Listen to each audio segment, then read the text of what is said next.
कहानी की शुरुआत होती है साल 1954 से। यहाँ हम दो यूएस मार्शल से मिलते हैं, टेडी डैनियल और चेकोली। दोनों एक बहुत ही रहस्यमय केस की जांच के लिए एक टापू की तरफ जा रहे हैं जिसका नाम है शटर आइलैंड, और यहीं स्थित है एक खतरनाक मानसिक अस्पताल, एशक्लिफ हॉस्पिटल। ये हॉस्पिटल उन मरीजों के लिए है जो दिमागी तौर पर अस्थिर हैं। यानी यह एक तरह की सरकारी जेल है जहां मानसिक अपराधियों को रखा जाता है। उनकी मुलाकात होती है डॉक्टर कोहली से। जैसे ही टेडी और चक शटर आइलैंड पहुंचते हैं, जो यहाँ के सीनियर डॉक्टर हैं और मरीजों का इलाज करते हैं, डॉक्टर कोहली बताते हैं कि हॉस्पिटल की एक पेशेंट रेचल सेलेंडो बीते 24 घंटे से लापता है। हॉस्पिटल स्टाफ ने पूरे आइलैंड में उसे ढूंढने की बहुत कोशिश की, लेकिन वह कहीं नहीं मिली। अब चौंकाने वाली बात यह है कि रेचल कोई आम मरीज नहीं है। डॉक्टर बताते हैं कि उसने अपने ही 3 बच्चों को एक झील में डुबोकर मार डाला था। यानी वह एक बहुत ही खतरनाक अपराधी है और उसका यूं गायब हो जाना किसी गहरी साजिश की तरफ इशारा करता है। डॉक्टर कोहली डेनियल को बताते हैं कि रेचल का पति पहले ही मर चुका है, और तभी डेनियल उसकी सेल की जांच करने के लिए जाता है। वो देखता है कि सेल पूरी तरह से लॉक है, यानी दरवाजा अंदर से बंद था। अब सवाल यह उठता है, रेचल बाहर निकली कैसे? डेनियल हैरान होता है। उसे यह मामला बहुत ही रहस्यमय लगता है। इसके बाद दोनों मार्शल्स पूरे अस्पताल की तलाशी लेते हैं। इसी दौरान डेनियल को फर्श की एक टाइल के नीचे छुपा हुआ कागज का टुकड़ा मिलता है। उस पर लिखा होता है the law of 4 who is 67। Daniel इसे एक रहस्यमयी पहेली समझता है, लेकिन अभी इसका जवाब उसके पास नहीं है। अब डेनियल पूरे आइलैंड में सर्च ऑपरेशन चलवाता है, लेकिन उन्हें रेचल का कोई सुराग नहीं मिलता। इसलिए वह यहाँ के स्टाफ से पूछताछ करता है। तभी उसे एक और चौंकाने वाली बात पता चलती है। स्टाफ में से एक डॉक्टर आज गायब है, और वही डॉक्टर रेचल का साइकेट्रिस्ट भी था। बताया जाता है कि वो सुबह सुबह छुट्टी लेकर टापू से चला गया है। डेनियल और चक उसे कांटेक्ट करने की कोशिश करते हैं, लेकिन बात नहीं हो पाती। अब मामला और भी गहराता जा रहा है। इसके बाद डॉक्टर कोहली डेनियल की मुलाकात अपने एक साथी डॉक्टर से करवाते हैं। वो एक जर्मन साइकेट्रिस्ट होते हैं। उन्हें देखते ही डेनियल के दिमाग में वॉर फ्लैशबैक्स आने लगते हैं, जब वो यूएस आर्मी में था और जर्मनी के खिलाफ वर्ल्ड वॉर 2 में लड़ चुका था। इसीलिए उसे जर्मनों से गहरी नफरत है। डेनियल कहता है कि उसे जांच के लिए पूरे हॉस्पिटल स्टाफ की फाइल्स चाहिए, लेकिन जर्मन डॉक्टर साफ इनकार कर देता है। इस पर डेनियल गुस्से में आ जाता है और कहता है, अगर आप लोग हमारी जांच में सहयोग नहीं करेंगे तो हम अपनी रिपोर्ट सीधे FBI को सौंप देंगे और सुबह होते ही इस आइलैंड से चले जाएंगे। गुस्से में डेनियल वहां से चला जाता है। इसके बाद वो और चक एकांत में बैठकर आपस में बात करते हैं। अब डेनियल को यकीन होने लगता है कि रेचल के गायब होने के पीछे अस्पताल के ही कुछ लोगों का हाथ है। उसे लगता है कि यहाँ कुछ ना कुछ छुपाया जा रहा है। उसी रात जब डेनियल सोता है तो उसे फिर से अपनी मरी हुई पत्नी के विशन आने लगते हैं। उसकी पत्नी उसे एक रहस्यमयी बात बताती है, एंड्रू लेडीज अभी भी इसी आइलैंड पर है, तुम्हें उसे ढूंढना होगा। अगले दिन आइलैंड पर एक भयंकर तूफान आ जाता है, जिसके चलते डेनियल और चक इस टापू से बाहर नहीं जा पाते। अब डेनियल डॉक्टर कोहली से मरीजों का इंटरव्यू लेने की अनुमति मांगता है और डॉक्टर उसे इजाजत दे देते हैं। इसके बाद डेनियल एक एक करके मरीजों से बातचीत करता है। तभी एक महिला पेशेंट आती है जिसने कभी अपने पति को कुल्हाड़ी से मार डाला था। डेनियल उससे पूछता है, क्या तुम रेचल सेलेंडो के बारे में कुछ जानती हो? महिला जवाब देती है, रेचल को लगता है कि उसके बच्चे अब भी जिंदा हैं और हम सब उसके पड़ोसी हैं। इसी बीच वो महिला एक गिलास पानी मांगती है। जब चक उसे पानी लाने जाता है तो वह महिला झट से डेनियल की डायरी में कुछ लिख देती है। जब डेनियल उससे पूछता है, क्या तुम एंड्रू लेडीज को जानती हो? वो महिला कहती है नहीं और चुपचाप वहां से चली जाती है। बाद में जब जांच खत्म होती है तो चक डेनियल से पूछता है, तुम हर पेशेंट से एंड्रू लेडीज के बारे में क्यों पूछ रहे थे? आखिर वह है कौन? डेनियल जवाब देता है, मैं और मेरी पत्नी एक बिल्डिंग में रहते थे। उसी बिल्डिंग में एंड्रू लेडीज नाम का एक मेंटेनेंस मैन था। उसी ने वहां आग लगाई थी और उसी आग में मेरी पत्नी की मौत हो गई थी। जब मैंने उसकी जांच की तो पता चला कि उसे इसी आइलैंड की जेल में रखा गया है। लेकिन अचानक वो कहीं गायब हो गया। अब जब डेनियल और चक जंगल की ओर जांच के लिए निकलते हैं तो चक डेनियल से पूछता है, जब मैं पानी लेने गया था उस वक्त उस महिला ने तुमसे क्या कहा था? तब डेनियल अपनी डायरी दिखाता है जिसमें लिखा होता है रन, यानी वो महिला उन्हें इस आइलैंड से भागने का इशारा कर रही थी। अब तूफान और तेज हो चुका होता है, इसलिए दोनों एक पुरानी खंडहरनुमा बिल्डिंग में छिप जाते हैं। वहीं चक पूछता है, क्या तुम यहाँ एंड्रू लेडिस से अपनी पत्नी की मौत का बदला लेने आए हो? डेनियल जवाब देता है, अब मेरे भीतर किसी को मारने की इच्छा खत्म हो चुकी है। तभी एक जेल गार्ड उन्हें ढूंढते हुए आता है और वापस अस्पताल ले जाता है। वहां डॉक्टर कोहली और बाकी स्टाफ की एक मीटिंग चल रही होती है। वहीं डेनियल एक दिलचस्प बात सुनता है, वार्ड ए में 44 और वार्ड बी में 22 मरीज हैं, मतलब कुल 66 मरीज। तभी डेनियल कहता है, लेकिन रचेल के कमरे से जो नोट मिला था उसमें लिखा था कौन है 67, यानी किसी 67वें मरीज का जिक्र किया गया था जो ऑफिशियली अस्तित्व में ही नहीं है। तभी डॉक्टर कोहली बताते हैं कि रचेल मिल चुकी है, वो लाइट हाउस के पास पाई गई थी।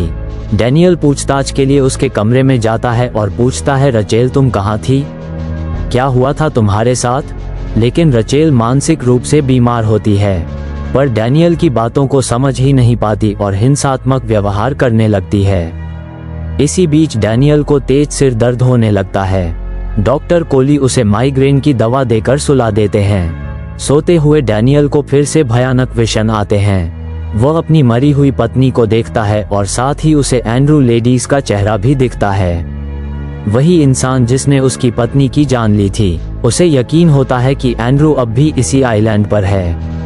अगली सुबह डेनियल वसी में घुस जाता है, जहां आमतौर पर किसी को जाने की इजाजत नहीं होती। वहां उसे अजीब अजीब सी आवाजें सुनाई देती हैं। जब वह आगे बढ़ता है तो देखता है कि वहां डार्क सेल्स में कई मरीज बंद है। वो माचिस की एक तीली जलाकर एक सेल में झांकता है। उसे लगता है कि वहां वही शख्स है, एंड्रू लेडीज। वो कहता है, अपना चेहरा दिखाओ।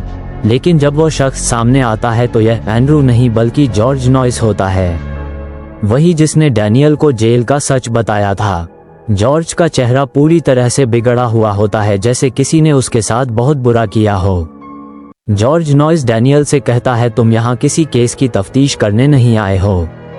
ये सब एक जाल है जो तुम्हें इस पागलपन की भूल भुलैया में फंसाने के लिए रचा गया है।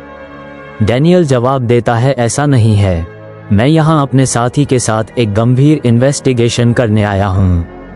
नॉइस गंभीरता से पूछता है, क्या तुमने पहले कभी उसके साथ काम किया है? डेनियल थोड़ा झिझकते हुए कहता है, नहीं, लेकिन मुझे उस पर भरोसा है।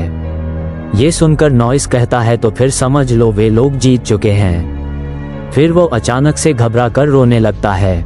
वो लोग मुझे लाइट हाउस ले जाएंगे और मेरा दिमाग निकाल देंगे, मुझे खत्म कर देंगे। डेनियल उसे शांत करते हुए कहता है, चिंता मत करो, मैं तुम्हें यहाँ से बाहर निकालूंगा। लेकिन तभी डेनियल को फिर से अपनी मृत पत्नी के विषण आने लगते हैं। नॉइस कहता है, अगर तुम सच जानना चाहते हो तो अपनी पत्नी को जाने दो। जब तक तुम उसे नहीं छोड़ते तुम इस आइलैंड से कभी बाहर नहीं जा पाओगे। डेनियल कहता है, मैं ऐसा नहीं कर सकता। नॉइस दुखी होकर जवाब देता है, तो फिर यही तुम्हारी कज़ैद है। फिर वो संकेत करता है कि शायद एंड्रू को लाइट हाउस में ले जाया गया हो। इसके बाद डेनियल अपने साथी चक से मिलता है, जो उसे एक इनटेक बॉम्ब दिखाता है। चक बताता है, एंड्रू लेडीज का कोई रिकॉर्ड यहाँ नहीं है, लेकिन इस फॉर्म से एक बात साफ है, यहाँ एक 67वां मरीज भी है। अब दोनों लाइट हाउस की तरफ बढ़ते हैं, जो खतरनाक चट्टानों के पार है। चक कहता है, अंधेरा होने वाला है, हमें रुक जाना चाहिए, वहां जाना अभी मुमकिन नहीं। लेकिन डेनियल जिद करता है, अगर तुम नहीं आना चाहते तो कोई बात नहीं, मैं अकेला ही जाऊंगा। वो अकेला ही उस लाइट हाउस की तरफ निकल पड़ता है, लेकिन हाई टाइड की वजह से वो वहां तक पहुंच नहीं पाता और उसे वापस लौटना पड़ता है। जब वह लौट कर आता है तो देखता है कि चक गायब है। वो चट्टान से नीचे झांकता है, उसे नीचे किसी की बॉडी नजर आती है, शायद चक की। अब उसके पास कोई और रास्ता नहीं होता तो वो नीचे उतरना शुरू करता है। जब वो नीचे पहुंचता है तो हैरान रह जाता है, वहां कोई बॉडी नहीं थी। तभी उसकी नज़र पास की एक गुफा पर जाती है, जहां से हल्की सी रोशनी आ रही होती है। वह गुफा के अंदर जाता है, वहां एक महिला बैठी होती है। डेनियल चौंक कर पूछता है, तुम कौन हो? वो महिला जवाब देती है, मैं ही असली रेचल सोलांडो हूँ। वो जो हॉस्पिटल में थी वो कोई और थी। डैनियल हैरान होकर पूछता है, लेकिन तुम यहाँ कैसे पहुंची? वो बताती है, मैं यहाँ कोई मरीज नहीं थी बल्कि एक डॉक्टर थी। मैंने इंसानी दिमाग पर सालों तक रिसर्च की।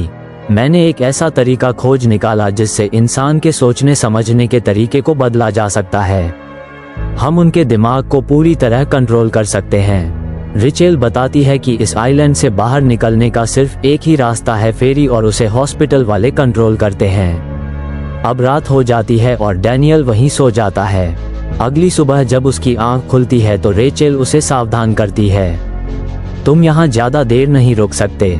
डॉक्टर कोहली के आदमी तुम्हें ढूंढते हुए आ जाएंगे और अगर उन्होंने मुझे देखा तो मुझे भी पकड़ लेंगे।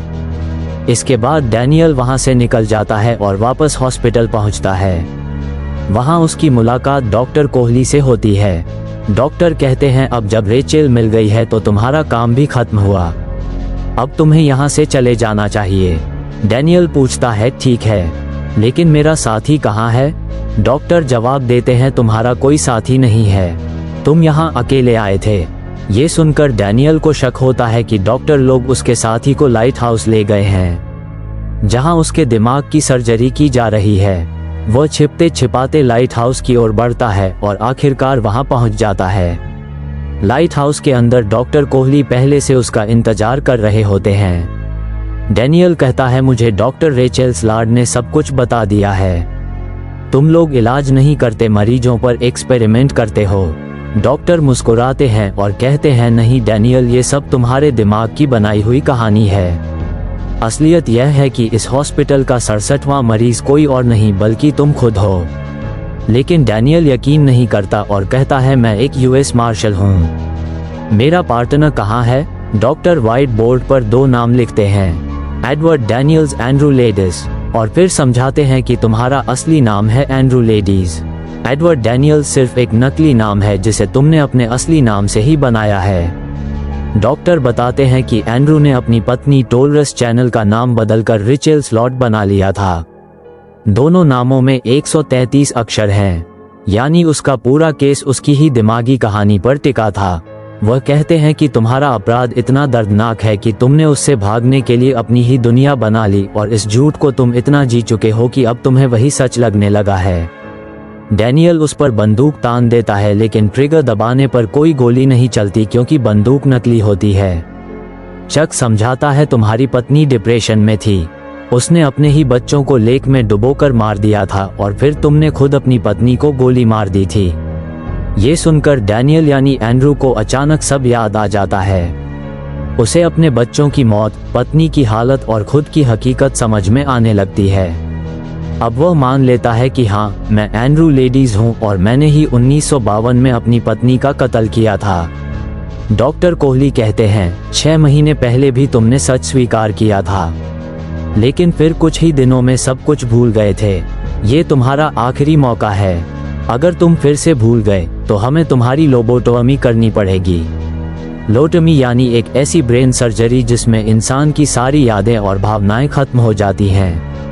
डॉक्टर कोहली नहीं चाहते कि ऐसा हो, वो एंड्रू को बचाना चाहते हैं। इसके लिए उन्होंने एंड्रू की झूठी कहानी को ही एक थेरेपी प्ले की तरह प्लान किया था, जहां हर कैरेक्टर, हर क्लू एंड्रू की कल्पना से मिलाया गया था, जैसे कि द लॉ ऑफ 4 यानी 4 नामों से जुड़ी पहेली, हु इज सरसट यानी एंड्रू खुद। वो नोट्स, क्लूज और सवाल सब जानबूझकर रखे गए थे ताकि एंड्रू खुद सच तक पहुंचे। लेकिन अगली सुबह जब उसका साइकेट्रिस्ट उससे पूछता है, अब कैसा लग रहा है, तो एंड्रू कहता है, यहाँ सब कुछ बहुत डरावना है, मैं इस आइलैंड से बाहर निकलना चाहता हूँ। ये सुनकर डॉक्टर कोहली समझ जाते हैं कि एंड्रू फिर से अपनी सच्चाई भूल गया है। अब उसके पास सिर्फ एक रास्ता बचता है, लोबोटमी। लेकिन फिर एंड्रू अपने साइकेट्रिस्ट की ओर देखता है और कहता है, कभी कभी सोचता हूँ क्या बेहतर है, एक राक्षस की तरह जीना या एक अच्छे इंसान की तरह मर जाना। ये लाइन सुनकर उसका साइकेट्रिस्ट हैरान रह जाता है, क्योंकि अब वो समझ जाता है कि एंड्रू सब कुछ याद है। वह जानबूझकर पागल बन रहा है ताकि उसे अब और दर्द महसूस ना हो। वो लोबोटमी चाहता है क्योंकि शायद यही उसका एकमात्र रास्ता है सुकून पाने का। और इसी के साथ खत्म होती है शटर आइलैंड की यह दिमाग को हिला देने वाली कहानी।